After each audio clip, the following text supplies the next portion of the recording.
fazer a nossa oração. Senhor Deus, te entregamos, Pai, tudo que será dito em tuas mãos. Que essa palavra não venha de homens, Pai, mas que de alguma forma o Senhor fale no coração dos teus filhos, fale no meu coração, Pai, porque a tua palavra é viva, nos edifica, nos fortalece, nos corrige, nos ensina. Que o Senhor possa falar conosco, Pai. Em nome de Jesus. Amém. Amém? Os irmãos poderiam abrir em 2 Timóteo, capítulo 2. Vamos ler só 2 versículos, versículo 2 ou 4. Eu queria que os irmãos abrissem só para marcar em casa, para que vocês lessem, mas tudo que a gente vai ler já está escrito aqui, então se os irmãos puderem marcar e reler em casa, seria uma boa, tá bom? Esperar aí as Bíblias, mas pode olhar para frente que já está escrito aqui, tá bom?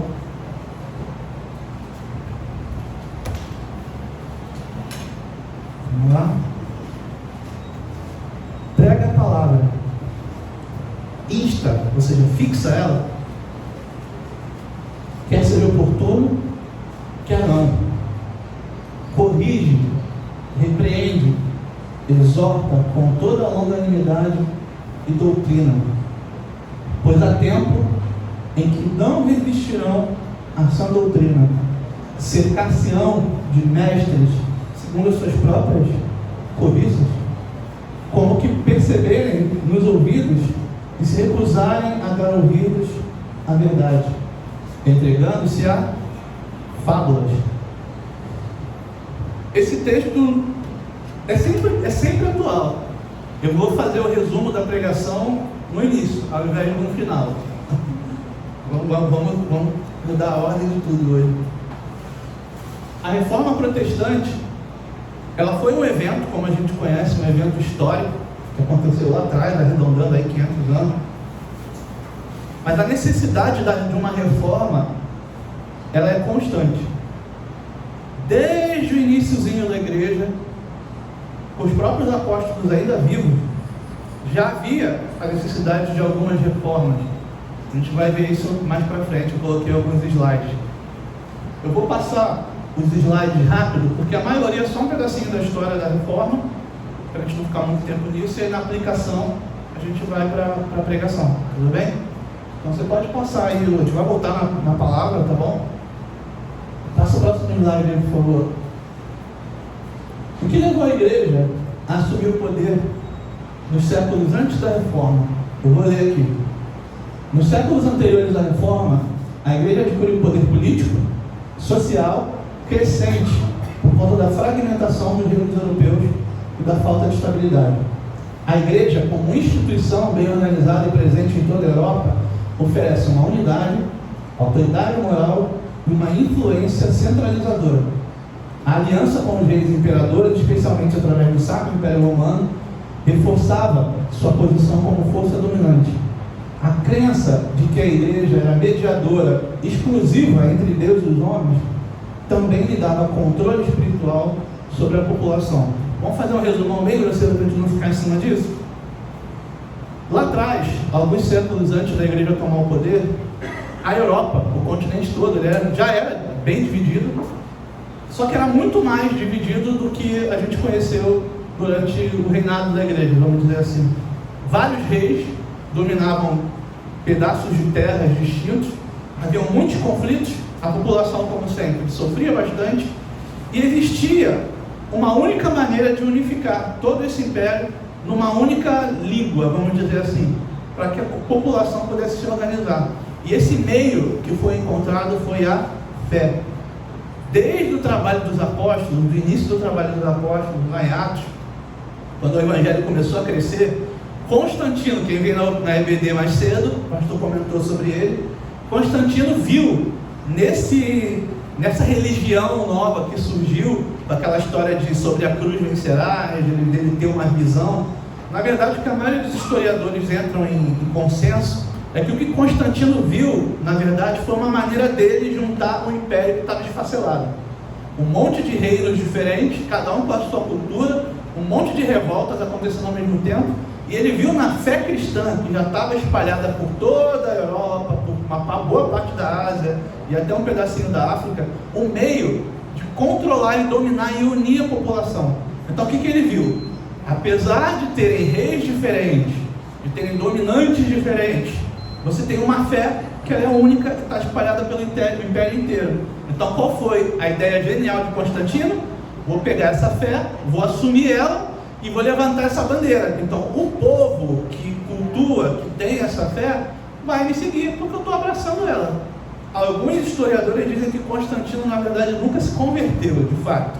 Mas ele trouxe para si esse título de estandarte do cristianismo, de levar o cristianismo, porque é o meio que ele viu de controlar o povo. A maioria do povo tinha aderido à fé cristã. Começa aí a bagunça da igreja. Na fé, desde Constantino até o início da ascensão da Igreja Católica, era nítido que a fé era um meio de poder para dominar o povo, a população. A igreja ela se estabelece como uma instituição. Antes de Constantino, os cultos eram feitos de formas isoladas, não tinham uma liderança única, você tinham vários pastores e várias pessoas que pregavam e tinham comunidades espalhadas. Então, com Constantino, a igreja, entre aspas, instituição, começa a tomar forma, começa a se apropriar de templos.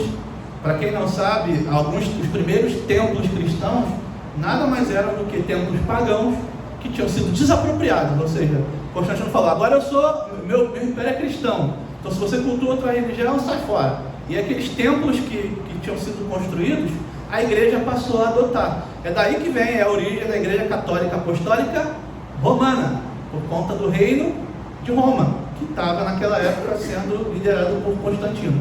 Todos nós somos igreja. A igreja não é um local, não é uma instituição. A igreja somos nós, é um grupo de pessoas que se reúnem para cultuar a Cristo. Isso é igreja.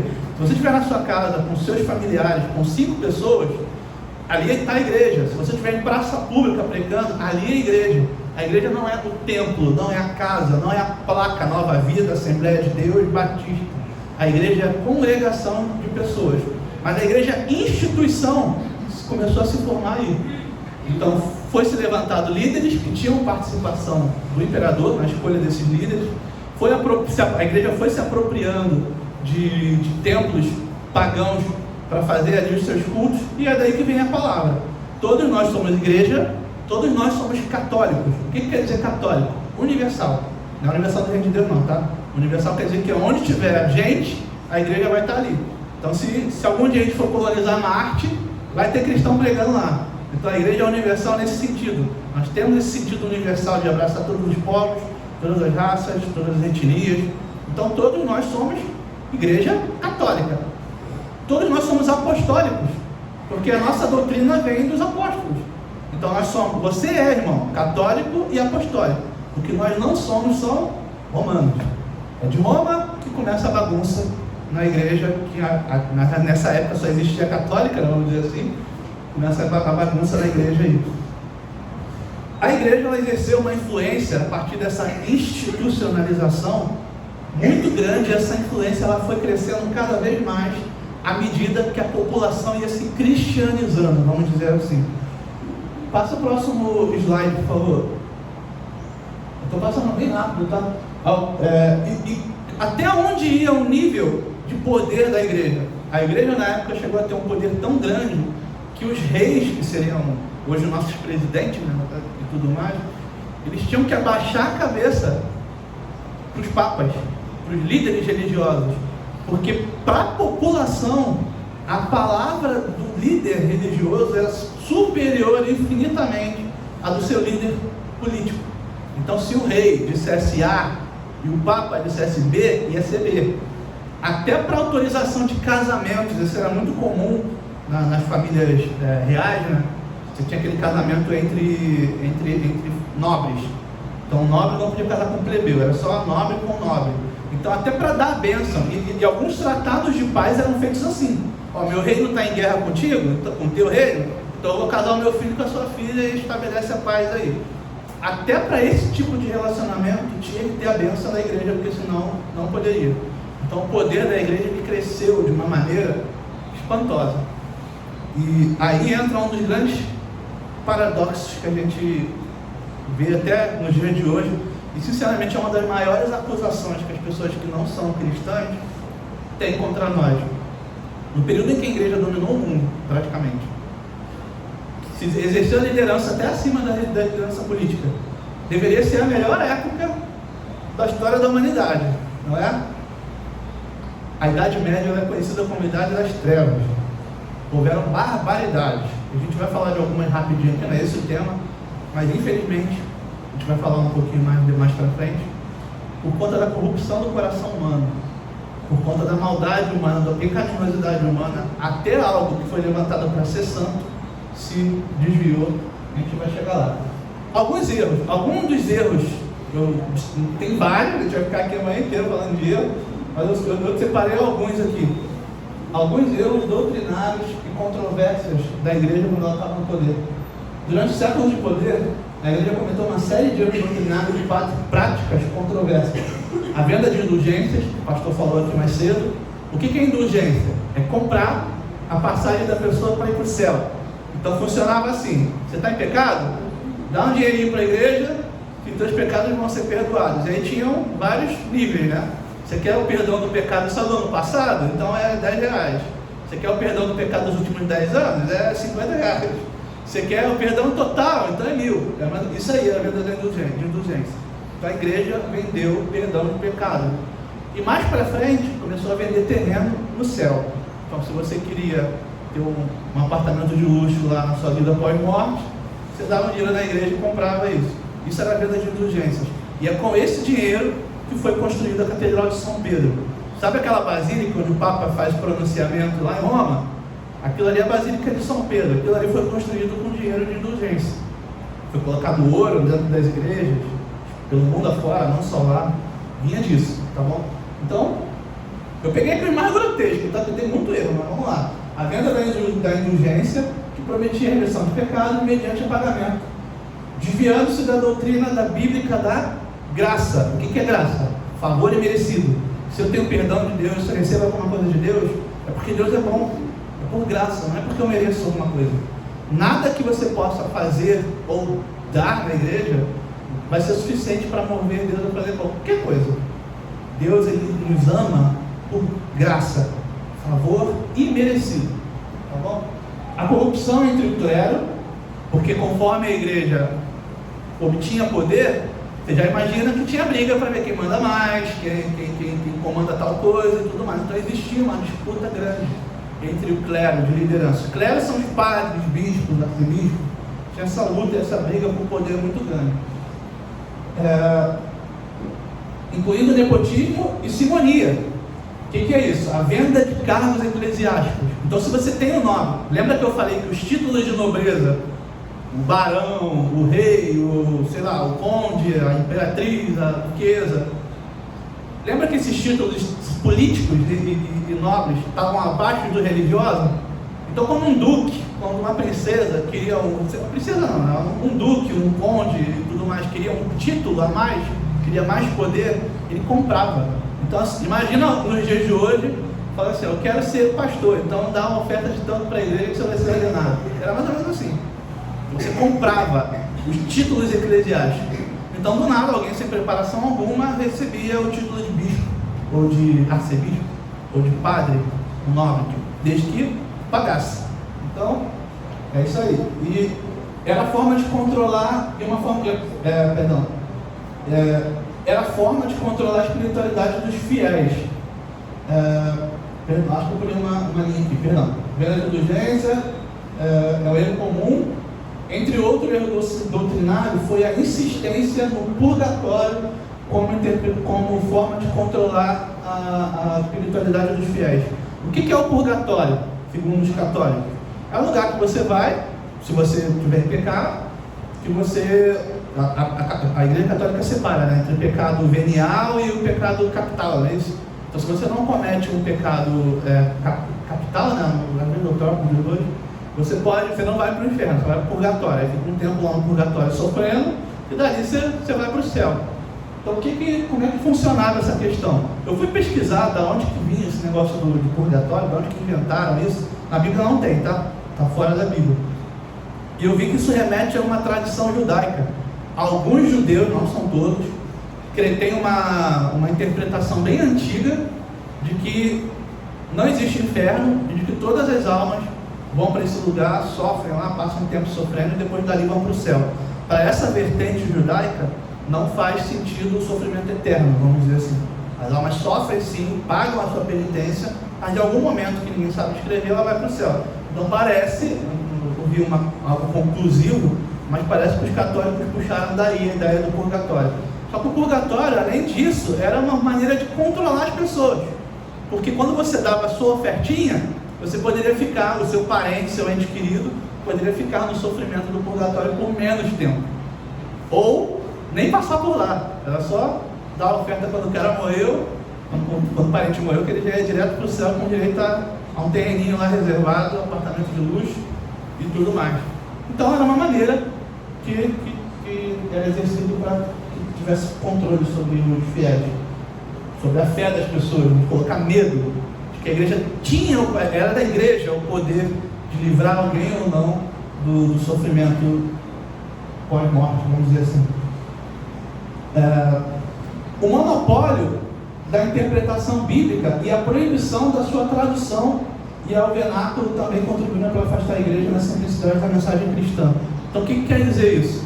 A Bíblia, ela foi escrita em alguns idiomas antigos. Hebraico, não é o hebraico falado hoje, é um hebraico mais antigo. Alguns pequenos pedaços em aramaico e grego. O grego koiné, não é o grego de hoje não, o grego mais antigo. Quem falava isso? Você vivia numa situação em que as pessoas não sabiam sequer ler e escrever na sua própria língua, quanto mais em grego, hebraico e aramaico. E para piorar, as missas, os textos, as coisas, eram proferidas em latim, ou seja, era mais uma língua. Então as pessoas não tinham cultura nem educação para ler o seu próprio idioma, quanto mais latim, hebraico e grego. Então, o monopólio do conhecimento era exclusivo do clero. Que clero? O mesmo clero que comprava cargo, o mesmo clero que dominava a igreja, o mesmo clero que se contaminou com a política, de fazer influência com reinos e tudo mais. Era desse clero que vinha a única palavra que o povo poderia ter acesso. Então já pode imaginar que daí vai dar ruim. Uma das primeiras coisas, a gente vai falar mais para frente, que foram feitas na reforma, foi a tradução dos textos, desses textos nessas línguas todas, para a língua do povo. Então por isso você tem a sua Bíblia aí em português, para que você leia e examine a Escritura, de maneira que se eu, pastor, qualquer um subir aqui para falar alguma coisa que não esteja escrita aí, você consiga ler e falar, opa, isso aí não. Ô pastor, isso aí que você está ensinando, não está aqui na Bíblia. Essa possibilidade que nós temos hoje, na época não tinha. As pessoas não tinham cultura, não sabiam ler, não tinham educação. Passa para o próximo slide, por favor, a gente já vai chegar lá. Acho que eu estou... Quanto tempo, pastor? São 9h52, pode ser até que horas? 10h20? Pode ser? Influência da igreja sobre líderes políticos. A igreja exerceu grande influência sobre esses reis, líderes e monarcas, muitas vezes legitimando o poder político, ou seja, confirmando, com o conceito de poder, de direito divino dos reis. Então, o rei, além de ser rei, ele tinha o direito divino dado pela igreja de fazer aquilo que ele quisesse. Então, se alguém fosse contestar, lembra de novo que a população ouvia mais a autoridade religiosa do que a política? Quando a autoridade política falava assim, esse rei que está aí, ele tem poder divino. Então, tudo que o rei falava, a população seguia, porque na cabeça do povo, por orientação da igreja, tudo que o rei falava vinha de orientação de Deus, coisa que não era muito certa. Vamos lá. O Papa tinha o poder de coroar e excomungar reis. Lembra que o reinado, ele vinha por descendência. Então, se você é rei, o seu filho é príncipe. E quando você morrer, o seu filho vai ser rei. E por aí vai. O poder era tão grande que se o Papa quisesse interromper isso, falar, a partir de agora você não é mais rei, o rei é outro, ele conseguia. Ele tinha esse poder, ele tinha essa autoridade.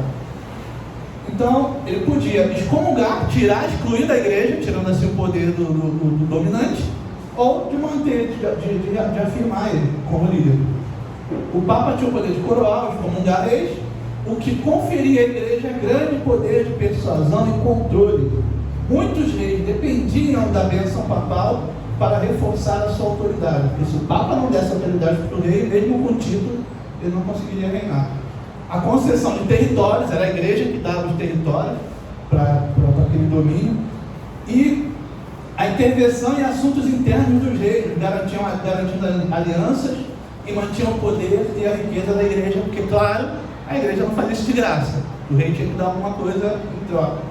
Isso criou uma relação simbólica, simbiótica na verdade, isso criou uma relação simbiótica, ou seja, dependente, um ajuda o outro, na qual a igreja oferecia a legitimidade e os reis forneciam a proteção militar e o apoio político. Então, a igreja dava autoridade perante o povo, para aquele político, para aquele rei, e o rei, em troca, disponibilizava todo o seu poderio militar para proteger a igreja. Amém? Puxa, passa para o próximo aí. Queria correr, acho que estou chutando demais. Eu vou destacar aqui, existiam vários outros homens menores que contribuíram para o estopim da reforma protestante. Mas eu vou destacar esses três aqui. Martinho Lutero, vocês já ouviram, das 95 teses e tudo mais. João Calvino, que veio um pouquinho depois, e Zwinglio. Zwinglio e Lutero eram contemporâneos, mais ou menos. Viveram mais ou menos na mesma época, só que não tinham contato entre si. Calvino já veio um pouquinho depois e usou um pouco do material desses dois. Existiam algumas controvérsias entre esses três, mas, a grosso modo, esses três participaram do estopim que culminou no rompimento entre a igreja e a igreja católica. Alguns católicos acusam a gente, né, por que não continuou lá para tentar mudar? Tentaram, foram ameaçados de morte, tiveram que fugir, foram excomungados da igreja, perderam seus títulos, porque dois ali eram padres, e, enfim, passaram por perseguição e várias outras coisas, e não conseguiram reformar a igreja de dentro. Por quê? Porque a igreja tinha um monopólio político muito forte. Então, para alguém de dentro conseguir reformar, era difícil. Romperam com a igreja. E, nas suas próprias cidades, iniciaram esse movimento, tentando corrigir erros doutrinários, alguns grotescos, como esse que a gente viu aqui, de indulgência, de purgatório, o só o clero da igreja ter acesso à Bíblia. Lutero foi um dos primeiros a traduzir a Bíblia, traduziu para o alemão, ele era alemão, traduziu para a língua dele materna, e começou a pregar e espalhar a palavra para as pessoas, para que as pessoas pudessem ter acesso à palavra e examinar a palavra por si só, sem depender de um guru ou de alguém que te ensine, porque a ideia era justamente essa, de você não ter um guru que vai falar aquilo da cabeça dele e você vai ter aquela fé cega de seguir. Você vai ter o texto na tua mão para examinar aquilo que está sendo pregado. Era essa a ideia da reforma protestante, de não depender mais de que pessoas o ensinassem, mas que você por si só pudesse examinar as escrituras e filtrar aquilo que está certo e aquilo que não. Só abrindo uma aspas aqui, lembra que eu disse que nesse período o povo mal sabia a própria língua? Se nós hoje temos escola pública, só quem não sabe, a escola pública ela vem da reforma protestante. Por conta dos evangélicos, como nós somos chamados hoje, existe a escola pública. Vieram desses reformadores. Porque qual era a ideia deles?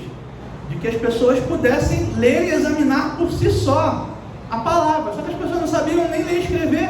Então daqui, da reforma protestante, começaram a surgir as primeiras escolas gratuitas para a população em geral, porque só quem estudava era rico na época, para que as pessoas, ao aprender a ler o seu próprio idioma, pudessem examinar as escrituras.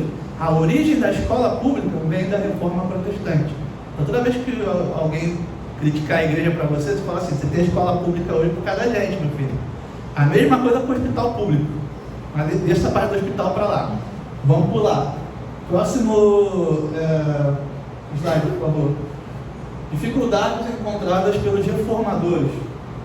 Os reformadores enfrentavam grandes desafios, como a perseguição, ameaça de morte, excomunhão. Lutero foi convocado a comparecer diante do rei, Carlos V, onde se recusou a se retratar das suas crenças, resultando em sua excomunhão. Muitos reformadores tiveram que se esconder ou contar com a proteção de simpatizantes poderosos. Além disso, havia resistência por parte dos próprios fiéis, que temiam romper com as tradições estabelecidas e enfrentar represálias. As divisões internas entre os reformadores também dificultavam a formação de um movimento unificado. Então, o que acontecia? Além da perseguição por parte da igreja, eles também passaram por perseguição por conta do povo, porque o povo já tinha sido ensinado, doutrinado, que a igreja tinha o poder de salvação ou não. Então as pessoas tinham medo de romper com a igreja, com medo de ir para o inferno. O padre dizia que por eles serem excomungados, não faziam mais parte da igreja, que eles estariam levando o povo para o inferno, quando na verdade eles estavam tentando trazer clareza, iluminar, trazer as pessoas de volta ao evangelho, que nessa altura aqui já tinha sido completamente distorcido. Então, pula aí, vamos ficar nesse tempo, senão a gente vai passar. Próximo slide aí, por favor. Pode passar.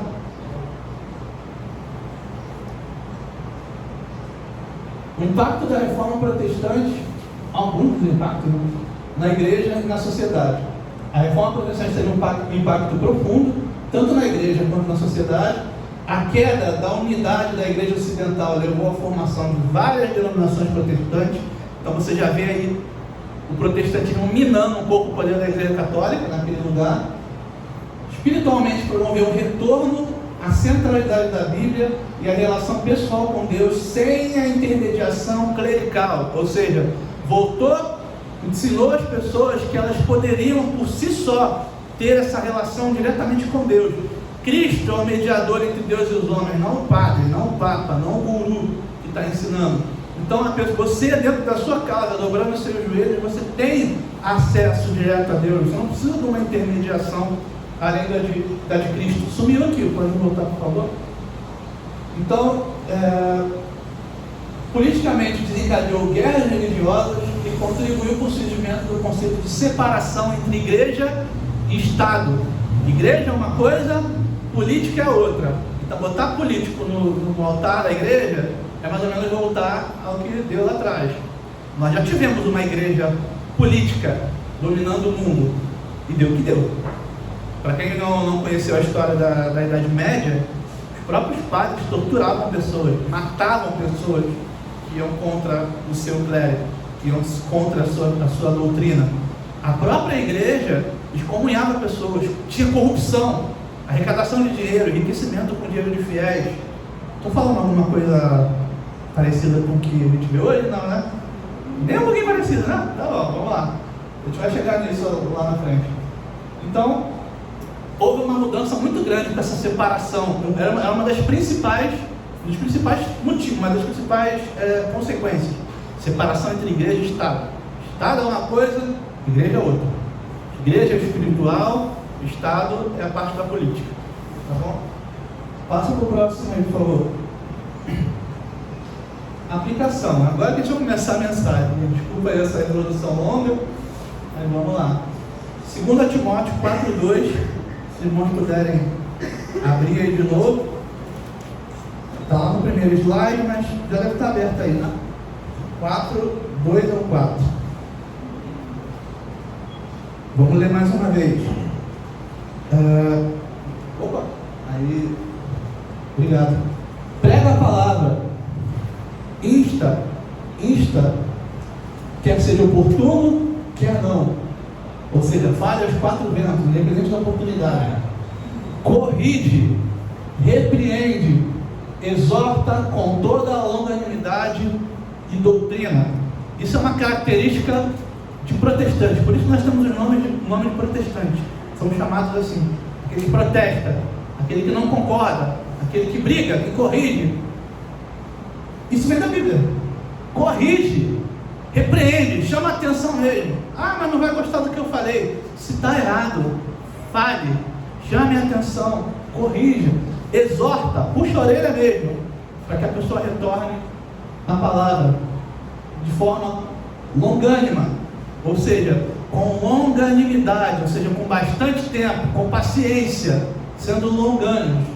E doutrina, o que é doutrina?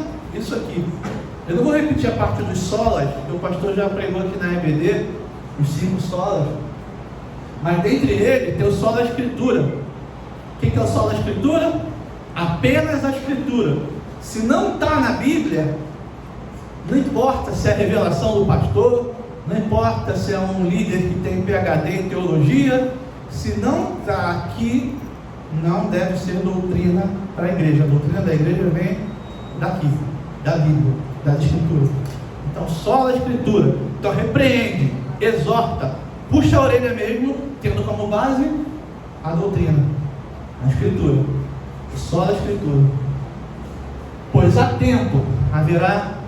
Isso aqui foi escrito há quase 2000 anos, vamos arredondar esse texto. Há tempo, haverá um período de tempo, haverá uma ocasião em que não resistirão à sã doutrina, ou seja, as pessoas vão se sentir incomodadas, elas não vão resistir.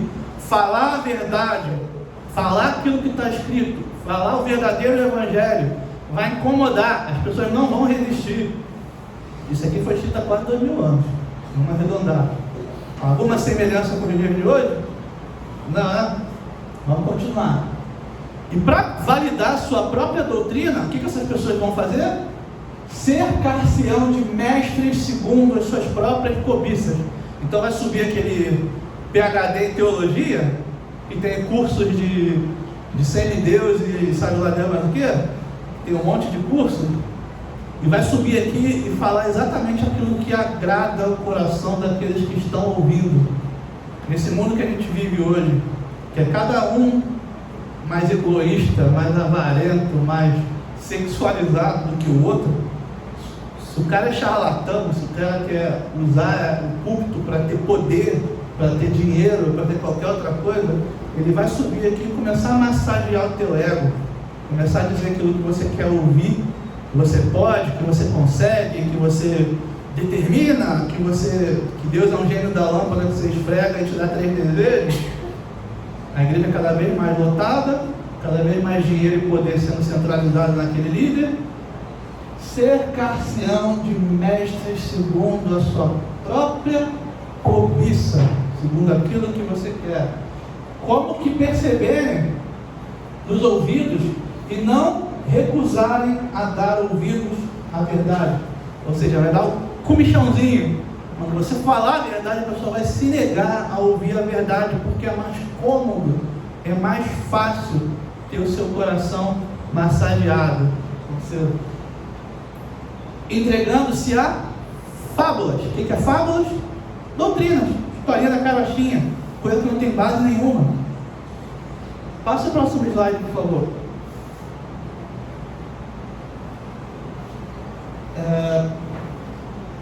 Pode deixar aí, perdão, volta um aí.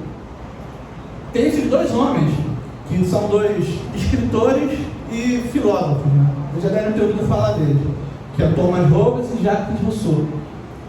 Esses caras escreveram 2 livros, eles tinham 2 teorias. O Thomas Hobbes, não são cristãos, tá? Eu peguei da literatura secular. Ele dizia que o homem nasce bom, que ele se torna mal depois com as experiências que ele tem ao longo da vida e tudo mais. Então, se todo mundo nasce um anjinho, e aí se você foi criado por uma cultura que te perverteu, você se torna mal. Volta aí. Opa, volta aí. E o Rousseau, ele dizia que o homem nasce mal. Nós somos maus desde a nascença. Que bate bastante com a nossa fé cristã, né? Com a nossa doutrina, com a sua doutrina.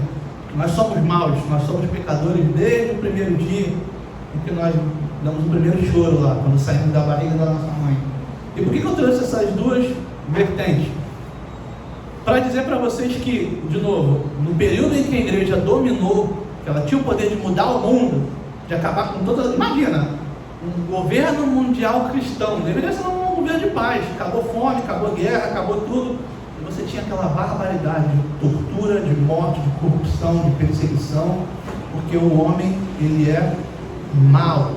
Até as coisas boas que Deus levanta e cria para que nós possamos ter uma vida segundo o coração de Deus, uma vida feliz, uma vida próspera, uma vida em paz, A nossa pecaminosidade, que vem conosco desde o dia que nós nascemos, faz com que nós desvirtuemos e baguncemos tudo o que deveria ser bom para nós. Somos maus, irmãos. E o que corrigiria isso? A sã doutrina. A nossa própria maldade tornou essa oportunidade ímpar que a igreja teve, eu acho que nunca mais vai ter, de trazer o reino de paz nesse mundo, transformar a barbaridade que foi. A Idade Média foi chamada de Idade das Trevas, porque o que tinha? Ignorância, o povo não tinha conhecimento algum, era proibido de ter certos conhecimentos até.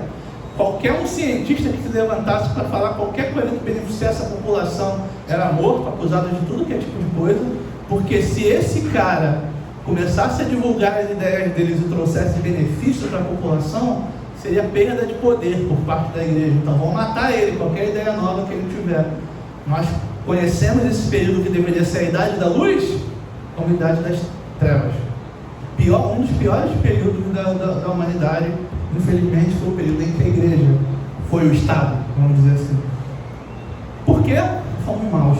Na primeira oportunidade que tivemos, nos desvirtuamos da palavra, deixamos Deus de lado, e o próprio clero, aqueles que eram levantados para mostrar a luz, para trazer a luz, se corromperam e deu o que deu. Vamos lá. Vamos ler alguns textos interessantes. Eu ia ler todos eles, mas se vocês puderem, leiam em casa. Vamos ver se eu boto esse slide lá no grupo da igreja. Esses textos que eu marquei aqui são textos dos apóstolos lutando nas suas épocas ainda para corrigir determinados erros, com os apóstolos ainda vivos. Eles nem tinham morrido ainda. Já haviam falsos pastores ou falsos pregadores entrando no seio da igreja e corrompendo a igreja.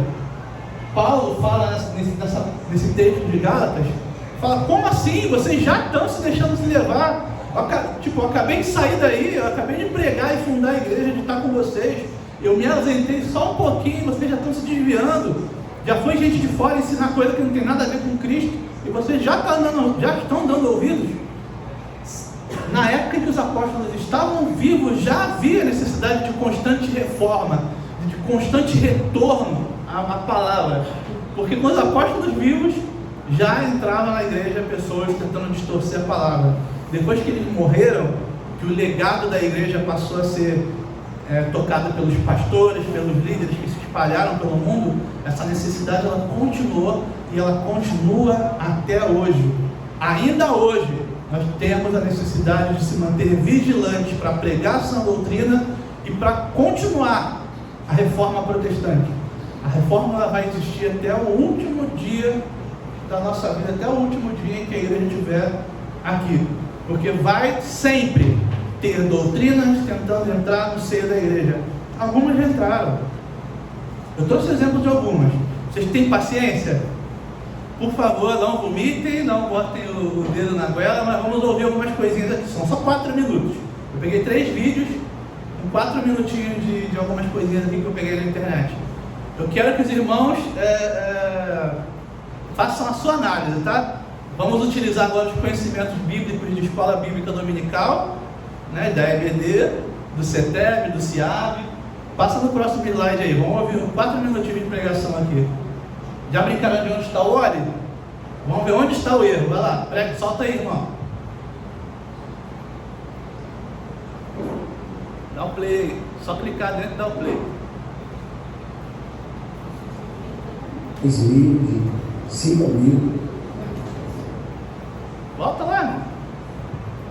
Deus, eu queria que você fizesse investimentos de 10.000, de 5.000, de 2.000, de R$1.000.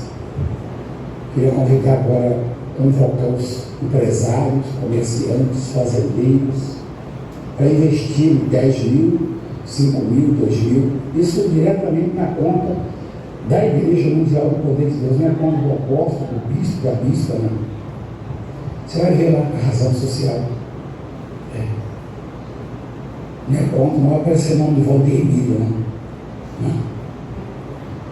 Você vai investir na obra de Deus, no programa que tem abençoado e mudado a vida de muita gente.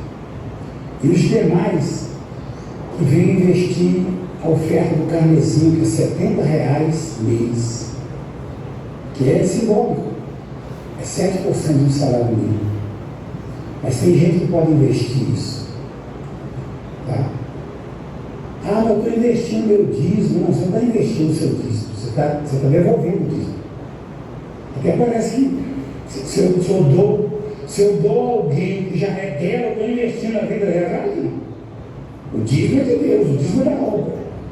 O dízimo pertence a Deus. Você mexer nele, você vai fazer como o Adão e Eva fizeram quando comeram aquele fruto da árvore que não podia mexer. E aí foram expulsos do jardim, dos privilégios. O sujeito que toca no dízimo, que rouba a Deus no dízimo, ele vai perder os seus privilégios, perder o certo homem de privilégios. Dá pausa aí, fechou. E aí, vai começar a andar doente, vai dar tudo errado na vida dele, as portas não se fecham. E aí, vamos fazer o carnezinho aqui, pastor? Amém? Precisa falar alguma coisa? Pula para o próximo aí. Olha lá.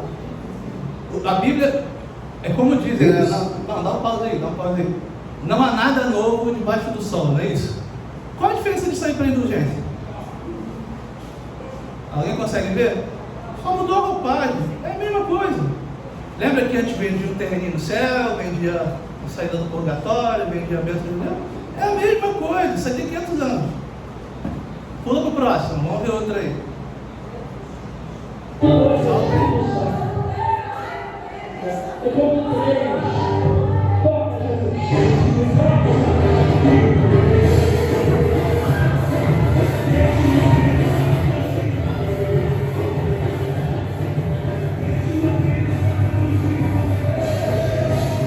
Para aí, pode parar. Até de maneira que cai no chão ali, começa a rodar alguma coisa. Eu vou segurar muito tempo de culto, não. Está na Bíblia isso aí? Acha? Pula para o próximo aí, vamos lá. Próximo. Solta aí, mais 2 minutinhos. Normalmente, quando uma pessoa vai na igreja, e você que está aqui pela primeira vez, talvez esteja até estranhando, porque quando se vai numa igreja, há um comportamento todo, um ritual comportamental em que as pessoas reverenciam aquele momento, aquele ambiente. Mas eu não creio que Deus tenha nos chamado, e Ele não nos chamou para estar aqui simplesmente para chegar e Deus, aleluia, graças a Deus.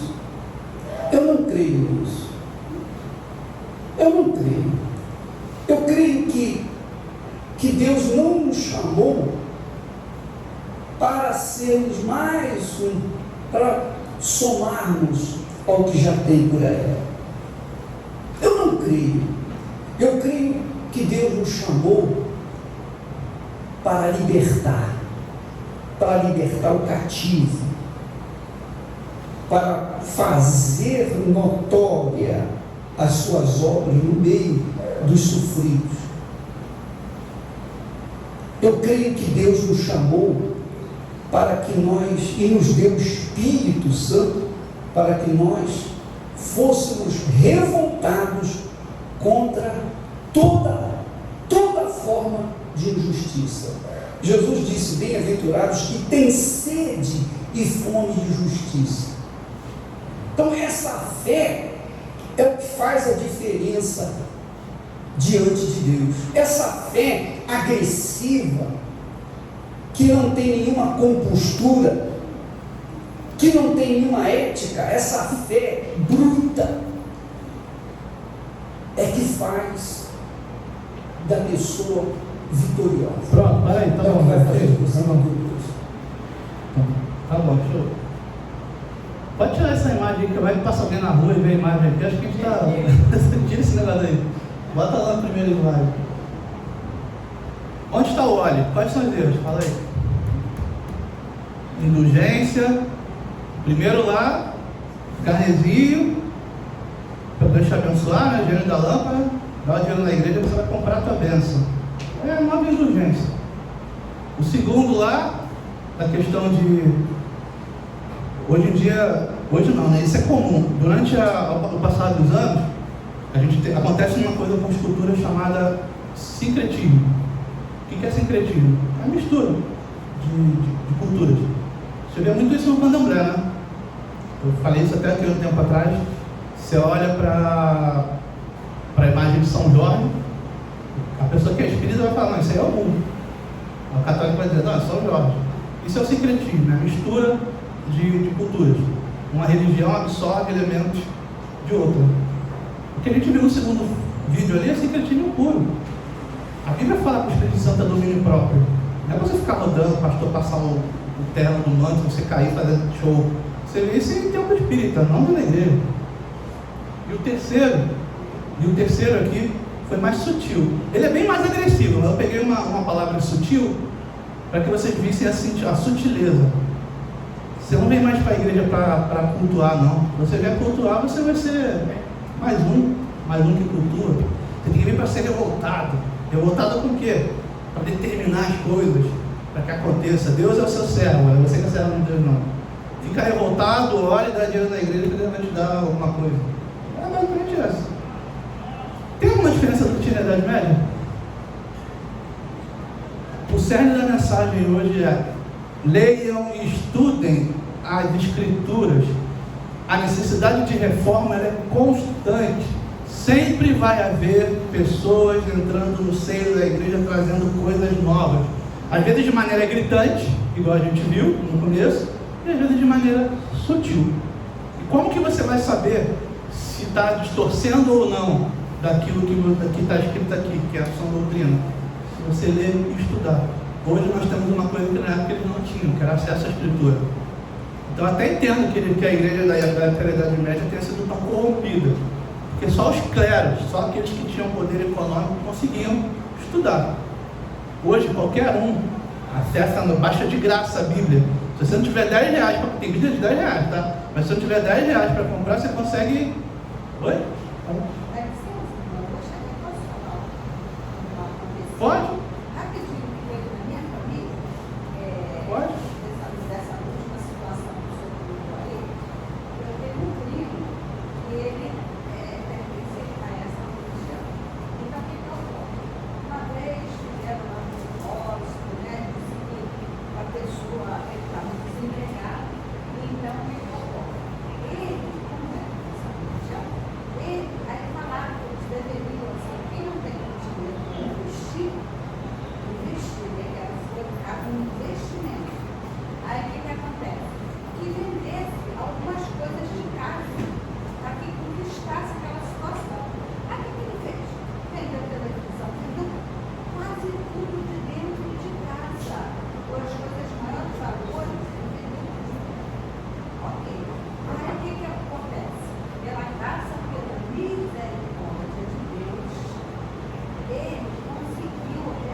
Hoje a gente, eu não estou falando dele, eu conheci muitos, tá? Eu fui, passei a minha adolescência quase toda em uma dessas igrejas ali. Eu cheguei até quase a ser ordenado. Fui obreiro, participei da aula para ser pastor. Só que na aula de pastor eu vi umas coisas lá e eu pedi para sair. Já sabia de algumas, mas quando você está lá, que você está aprendendo, vendo o cara ensinar, é outra coisa diferente, entendeu? Eu fiquei lá muitos anos, eu sei que eu estava lá. Eu não vou abrir com uma história para não ser antiético, mas todo mundo sabe. Infelizmente, essa coisa de querer agradar a si próprio, o que as pessoas procuram hoje? Prestar dinheiro, aquilo que te agrada, ouvir aquilo que faz uma massagem no cérebro. Ninguém quer ouvir que Paulo e os apóstolos, todos eles sofreram pela pregação de Cristo. Ninguém quer ouvir que Jesus não tinha que botar a cabeça, dormir na casa dos irmãos, nos lugares onde ele ia pregar. Não tinha posses, não tinha casa, não tinha nada. Eu já vi a pregação de um desses aqui falando que Jesus morava na praia, que tinha uma casa de praia. É sério. Joga na internet que você vai achar. Coloca assim no YouTube, ó, Jesus com casa de praia, você vai ouvir. Vai lá, você vai ver. Nada mais é do que o hedonismo. Hedonismo é o homem no centro de tudo, de querer agradar a vontade do homem, seja feita a vontade do homem, não é de Deus. Ninguém quer ouvir a verdade. O cristianismo e a bênção que o cristianismo promete, que Cristo promete, é vindoura. Se Deus te der alguma coisa nessa vida, irmão, eu estava falando isso com os jovens, com a juventude. Se Deus te abençoar em alguma coisa nessa vida, que pode abençoar, não estou dizendo que é pecado orar. Na verdade, a Bíblia estimula. Você deve sim orar para ter uma condição financeira melhor, você deve sim orar pela cura, você deve sim orar pelos seus familiares, não estou dizendo isso. A questão é colocar a Deus como se Ele tivesse obrigado a te dar alguma coisa porque você deu algo na igreja. Essa coisa da barganha, da troca, sabe qual é? Você der uma coisa, Deus é obrigado a te dar outra. Eu já vi nessas palavras, que é obrigado a te dar determinada coisa. Não é assim. Quando Deus dá algo para alguém, irmãos, é para obra, para divulgação do reino. Se Deus te curar, irmãos, é para as pessoas que estão ao teu redor vendo a tua cura falar: Deus ainda existe, eu quero conhecer esse Deus. Se Deus te dá uma bênção, te coloca num lugar de destaque no teu trabalho, é para você dar testemunho naquele lugar, para você transformar e dar testemunho através das pessoas que te circulam. É para falar do Evangelho. O Evangelho é o centro, Cristo é o centro, não é a vontade da pessoa. Existiram homens de Deus na Bíblia muito prósperos, mas também existiam outros que não tinham onde botar a cabeça. Todos eles eram ambos igualmente homens de Deus e mulheres de Deus. Só que a missão que Deus deu a eles aqui nesse mundo, nessa terra, era diferente. Uns foram chamados para ser reis, para estar no palácio luxuosos e conduzir uma nação, e outros foram chamados para ser profetas, que não tinham muito mal onde botar a cabeça, viviam itinerante pregando nas cidades. Cada um tem o seu chamado. Devemos sim orar e pedir a Deus. Se for da vontade de Deus, Ele vai curar, Ele vai dar, Ele vai fazer. Mas não é a nossa vontade. Essa é a grande diferença. Tá bom? Vai lá. Deixa eu ver a hora aqui, senão o pastor vai me expulsar aqui do altar. 10h25. Vamos lá.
Deu testemunho aqui? Tem que dar.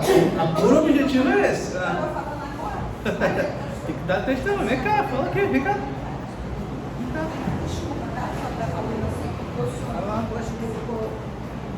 Só não passa muito aí que senão o pastor vai expulsar daqui. Aí, irmãos, o que ocorreu? Eu, ainda hoje, eu tenho essa hérnia de hiato, mas em nome de Jesus, pela fé, eu creio que ela vai desaparecer. Vai chegar um momento em que eu vou fazer uma endoscopia, que eu faço todo ano, e não vou me encontrar mais. Então, o que aconteceu? Meu médico, que era o gasto, ele me passou para um cirurgião. O cirurgião falou para mim: Vanilda, eu jamais vou te colocar num centro cirúrgico, por causa dessa situação. Não vou. É uma área de risco muito grande. É um médico amigo da família, e ele falou: não tem como. Aí ele me levou lá para o Hospital do Fundão. Eu faço acompanhamento no Hospital Federal lá do Fundão. Então, o que ocorre? Eu hoje sou acompanhado primeiramente pelo rei dos Senhores dos Senhores, né, sobre a nossa vida, e pelo cirurgião. Eu tinha que estar indo lá todo mês. Aí a última endoscopia que eu fiz foi esse ano. Aí eu Estava sentindo já transformação, assim, do refluxo desapareceu. Comecei a poder comer de tudo e não me sentir mal. À noite, eu posso comer 10 horas da noite, esperar 1 hora de dormir, não acontece nada mais comigo. Aí, a endoscopia que eu fiz, o médico falou para mim, o cirurgião: Vanilda, a sua hérnia não desapareceu. Ela continua medindo 5 centímetros. Aí ele falou: o que você está sentindo? Eu falei: nada. Ele: ué, não está sentindo nada? Eu falei: glória a Deus, não sinto nada. Ele falou: então, vou fazer o seguinte com você. Eu vou te deixar, não vou marcar nada para você mais, e vou deixar você em casa 1 ano. Aí eu só vou voltar em abril do ano que vem, para onde, glória do Senhor, eu fico lá com você. É para isso aqui. Tem gente que precisa dar valor à cura de câncer, né? Não, para a pessoa que sente a dor, qualquer coisa que Deus livra, e é para isso, é para você vir aqui ter testemunho. Se você recebeu uma promoção no trabalho, se você recebeu uma cura, se um ente querido seu se converteu, vem aqui e dê testemunho, para que a palavra de Deus seja divulgada e mostre que Deus ainda faz milagres, não importa o tamanho. Divulgue o Evangelho através da sua vida, amém? Vamos esticar muito não. Hoje ainda se mantém a necessidade de vigilância para que nós nos mantenhamos na sã doutrina. Esse é o objetivo da mensagem hoje, e é isso que a Reforma Protestante todos os anos nos lembra, que é necessária a busca pelo conhecimento na palavra, na sã doutrina, e vigiar, para que a gente não seja contaminado por tudo que é tipo de doutrina que tem aí fora. O meu objetivo não é denegrir pessoas, não é denegrir instituições, mas lembra do texto que a gente leu? Seja incisivo, puxe a orelha mesmo. Então, se tiver errado, a gente vai mostrar mesmo. Bem explícito. Não tem essa de, está sendo antiético, está mostrando, não, está errado, tem que mostrar que está. Amém? Seja incisivo. Seja militante na defesa do Evangelho, vamos dizer assim, tá bom? Amém? Senhor Deus, obrigado, Pai. Peço perdão, Senhor, porque nós somos falhos, nós somos seres humanos, nós cometemos erros no falar, na maneira de se expressar, mas eu creio, Senhor, que a tua mensagem, ela foi passada e que vai ser serventia para a tua igreja, Pai. Eu sei que o Senhor falou no nosso coração e te agradecemos por isso, em nome de Jesus. Amém. Amém? Agora vamos para os dízimos e ofertas. Momento bom para poder falar de dízimo e oferta, né? Vamos corrigir algumas coisas aqui. O dízimo e oferta, dízimo é um mandamento entre aspas, né? Vamos dizer assim, é uma ordenança. E para que é usado o dízimo e oferta? É isso aqui. Deus não vai transformar os seus 100 reais em 1.000, não é jogo do milhão, tá bom? Não é roleta, não é investimento, tá ok? Nós contribuímos com os dízimos e ofertas para manter as instalações da igreja em aberto. Deus pode te abençoar? Pode, pela intenção de você dar alguma coisa, para contribuir com o crescimento do Evangelho. Mas Deus não é um gênio da lâmpada, Deus não é obrigado a te dar nada. Nós damos, o cristão convertido, ele contribui com o Evangelho por amor, sem esperar nada em troca. Porque aquela casa que o acolheu, no local onde ele vem para ouvir a palavra, pode também levar a palavra a outras pessoas. E é por isso que ele contribui. Porque ele sabe que se mantiver esse local, outras pessoas vão poder se converter e congregar aqui junto consigo. Então é por amor, não esperando que Deus vai te dar o dobro ou o triplo. Isso não é investimento, não é bolsa de valores nem Bitcoin, tá bom? Então, se você tiver o seu dízimo e a sua oferta, separe aí, por favor. Vamos orar. Senhor Deus, nós seguramos em nossas mãos, Pai, o nosso dízimo, nossas ofertas, que contribuem, Pai, com o mantimento dessa obra, que ajuda, Senhor, a igreja a pagar as contas, as despesas, a investir em mais conforto para aqueles que vêm congregar aqui, ar-condicionado, luz, banco, etc. Cremos, Senhor, que o Senhor levantou esse lugar, e nesse lugar o Senhor levantou uma congregação que vai participar, que vai cultuar aqui, que vai conhecer a Tua palavra, estudar a Tua palavra aqui. Então que o Senhor possa abençoar, Pai. Traga novas pessoas, nós oramos a Ti, que o Senhor possa trazer, Senhor, pessoas que se convertam e congreguem nesse lugar, e que essa comunidade cristã de Jardim Ulisses possa crescer, Senhor, para a Tua glória. Temos nosso coração contrito, Senhor, nosso coração grato, E por gratidão e amor à tua obra, nós oferecemos, Senhor, os nossos dízimos e as nossas ofertas. De igual maneira, Senhor, nós oramos para que o Senhor possa abençoar também aqueles que hoje não puderem contribuir, que o Senhor possa abençoá-los de igual forma, Pai. Porque a bênção está, Senhor, no coração contrito, disposto em ajudar, e não com o valor que é dado, não, Senhor, não é investimento, não é nem nada disso, nem esperando algo em troca, mas porque nós amamos a tua obra, nós amamos a pregação da tua palavra, e queremos, Senhor, que essa palavra chegue a mais pessoas nesse lugar. Abençoa, Senhor, a tua igreja, aqueles que puderem, aqueles que não puderem, de igual maneira, em nome de Jesus. Amém. Amém? Então, quem trouxe o dízimo, por favor. Pastor, você pode receber o dízimo de quem? Alguém trouxe? Não? Amém? Alguém vai ofertar? Pode passar lá a mão para a oferta, por favor. Amém. Tem aqui um pedido de oração. Você pode orar e encerrar o culto lá com o Pai Nosso? Vou passar a palavra para o pastor. Desculpa pelo horário, tá, pessoal? Não acabou. Hoje é um culto especial, então eu quero que você me perdoe. Obrigado pela oportunidade de novo e eu agradeço a todos em nome de Jesus.